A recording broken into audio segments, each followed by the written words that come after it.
nabanggit ko na rin lang na parang walang totoong kaibigan tong sina Kuting. Isingit natin tong revelation ni sa mga hindi pa nakakaalam, mukhang iilan pa lang naman. Ang nag-reveal ng pagpopolvoro ni Kuting sa PIDEA ay mismong kaibigan nila. According na rin yan kay Agent Morales.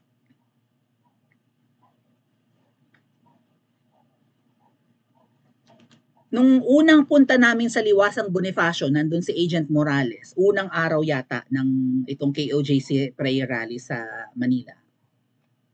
Nagsalita doon si ang kasama namin sa EDSA Friday group na si former PDEA agent Jonathan Morales. Sinabi niya, may video yan eh. Maybe I could find it for you mga tatkuya habang nagdadaldal ako. Sinabi niya na ang confidential informant ay itago na lang natin sa pangalang Bravo, ano nga yun? Delta, yata, Bravo Delta, or BG. Si Bong Daza, pinangalanan ni Agent Morales, na ang kanyang confidential informant na hindi niya binanggit at nagmatigas talaga siyang banggitin doon sa Senate hearing. Ang kanyang confidential informant ay si Bong Daza. Sino ba yung Bong Daza? Ang pagkakaalam ko mga kuya, correct nyo ako or kung mali ako, ang pagkakaalam ko, si Bong Daza ay jowa ni Gloria? Check ko nga.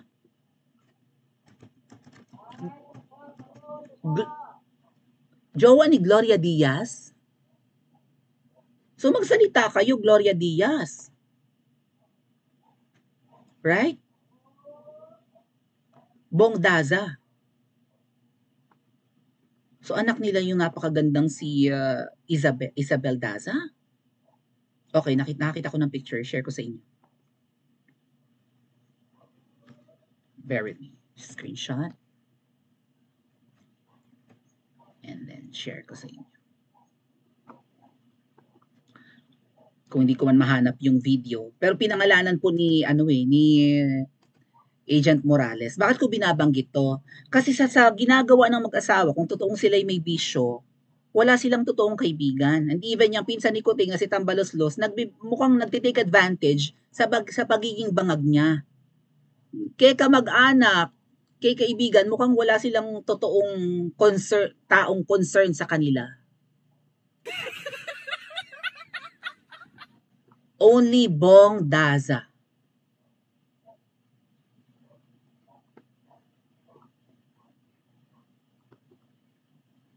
Ganda ng anak nila, no? Namatay po ito 2016. So basahin ko yung article muna. Hold on.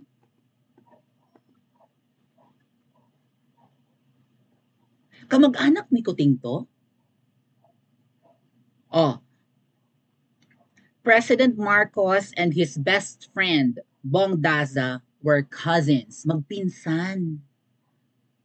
Very noticeable during President Ferdinand Bongbong Romualdez Marcos Jr.'s inaugural on June 30 was a vacant seat in the audience, reserved seat number 17, which was for his best friend Gabriel Bong Daza III, who passed away last July 14, 2016. Nilagyan nila ng bakanteng upuan kasi best friend ni Kuting daw di umano itong pinsan niyang si Bong Daza. Nandun ang picture niya. Namatay si Bong Daza mga panahon ni Tatay Digong, kauupo lang ni Tatay Digong 2016, July. June 30 umupo si Tatay Digong So namatay, parang bilang alaala sa pinaka-best friend ni Kuting, nilagyan nila ng bakanting upuan, seat number 17, and nandun yung picture ni Bong Daza. Okay. Interesting to, puppeteer daw si Tambaloslos. O maybe I should save this photo. Hold on. Save ko lang. This is a good topic to discuss, no? Kasi ang iba hindi naniniwalang may power tong si Tamba ngayon Save ko lang for the next topic.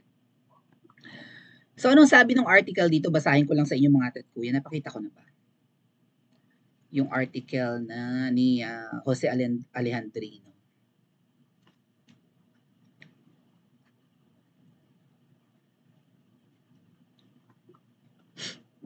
Sabi dito, I knew Bong Daza who was a wonderful guy. Mabait daw. Oh, edi swerte rin si Gloria Diaz na napangasawa niya yung gwapo and mabait daw. Pero kaklase rin siguro sa pulburon. Right? Baka nagpupulburon din. Dapat tama si Miss Marlica, no? Dapat magsalita itong si Gloria Diaz. And even yung anak nilang si Isabel Daza, yung maganda. Kasi kinaladkad na ni Agent Morales eh. Binanggit ni Agent Morales sa rally namin sa Liwasang Bonifacio na ang kanyang confidential informant na pumunta sa PIDEA ay si Bong Daza. Pumunta yun nakakapagduda. Pumunta yun, di ba, mga 2012, 2013, sabi ni Agent Morales. Tapos tinanong ko si Agent Morales, binulong niya sa akin yan, yung una naming EDSA Friday group na nandun si Agent. Yung unang-unang punta ko sa EDSA Shrine. Di ba, may binulong ako kay Agent Morales. Binulong niya sa akin. Nagmestra pa nga siya ng ganun, di ba? Sabi ko, yung confidential informant po ba, buhay pa? Ang sabi ni Agent, shh. So, tegi na. So, ayun, binulgar niya, it was Bong Daza.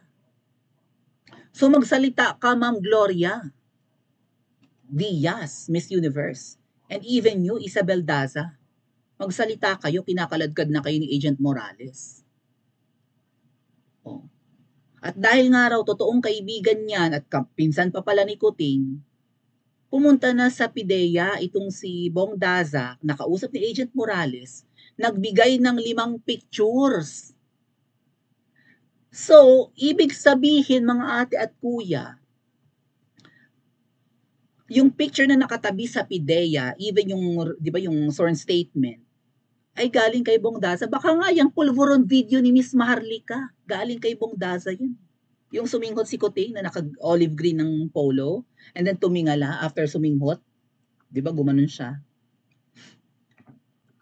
Baka nga galing kay Bong Daza yan eh. And then maybe, binigay sa PIDEA. And then nag-leak na papunta kay Miss Maharlika. Baka nga, feeling ko kung kukumbinsin ni Bong Daza, si Agent Morales, hindi lang picture papakita niya, pati video. Tama ba?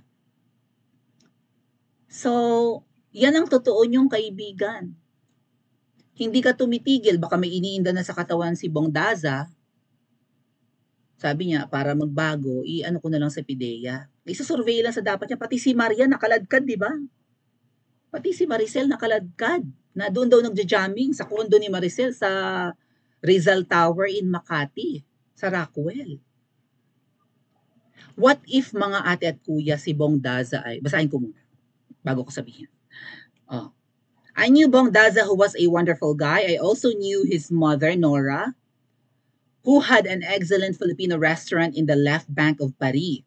Bong Daza knew his cousin Bongbong was on drugs and told me if Bongbong continued, he would die from it. Nag-aalala daw si Bong Daza, kapangalan pa niya, Tokayo, na kapag tinuloy-tuloy pa ni Kuting ang pagpupulveron, mamamatay siya, iisa na nga lang daw yung kidney niyan. Matitegi.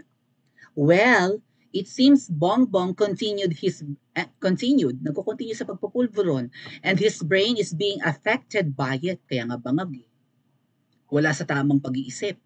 Ang palusot niya, wala naman daw baril yung mga pulis. Anong pinagagawa ng pulis ngayon sa KOJC? Normal pa ba yan? Ba't hindi niya sinasaway? Kinukonsinti niya. May bit-bit na baril, naghuhukay na doon. Nang titirgas. Oh. It's a siege. Ini-invade nila ng illegal. De facto, martial law na ang nangyayari sa Davao, mga ate at kuya. Normal pa ba yan? Tapos yung baha daw hindi nila maapula kasi malakas ang hangin. Nasa tamang katinuan pa ba yan?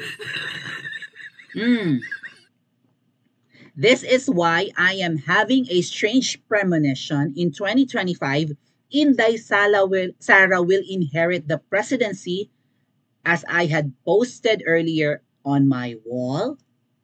Baka daw pagdating ng 2025, ang presidente na natin si Sara. Salamat naman kung si VP Sara na.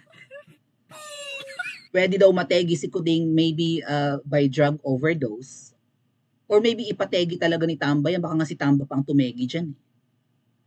Baka ang inaantay lang talaga maging VP si Tamba. Ma-impeach si VP Sara, umupo si Tamba as VP, pag nategi si Kuting, si Tamba ang presidente natin. Diyos ko po, karimari-marim.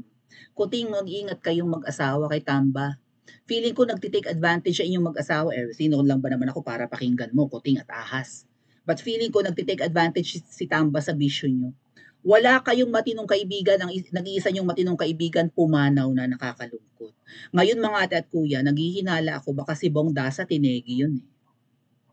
Ano kaya ang ikinamatay? Maybe bulat-latin natin.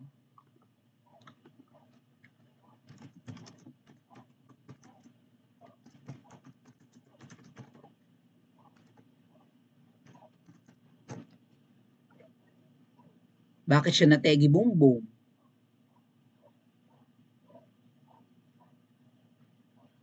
Heart attack ang kinamatay ni Bong Daza. Malay yun naman, may pinainom na relaxant dun. And then humina ang puso. O di heart attack ang kinahantungan. Pwedeng ganun, di ba? Ito nga, yung pala yung article. Oh.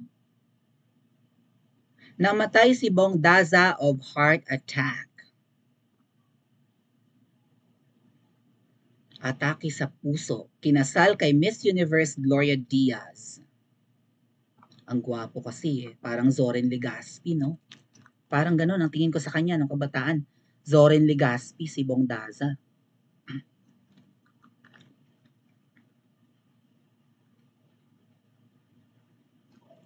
Ito ang totoo niyong kaibigan ko, Ting. Baka, di ko lang alam kung namatay to because of heart attack.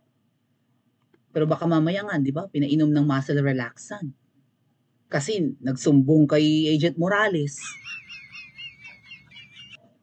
Pinigil, di ba?